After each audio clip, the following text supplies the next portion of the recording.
இங்க பாரு, நான் உடனே எல்லாம் உன் புருஷனை பெயில எடுக்க முடியாது. கொஞ்ச நாள் உள்ளே இருக்கட்டும். நேரம் வரும்போது நானே பெயில் எடுக்கிறேன். அண்ணா அப்படியெல்லாம் சொல்லாதீங்க அண்ணா. என் புருஷனை எப்படியாச்சும் பெயில் எடுத்துருங்க அண்ணா. நான் சொன்னா புரியாதா உனக்கு? முதல்ல போன வைமா. சும்மா நோய் நோயின்ட்டு.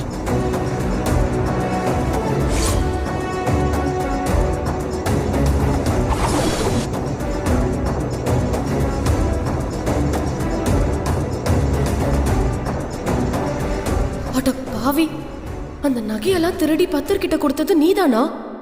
உன்னைய சும்மா விட மாட்டேன்டா.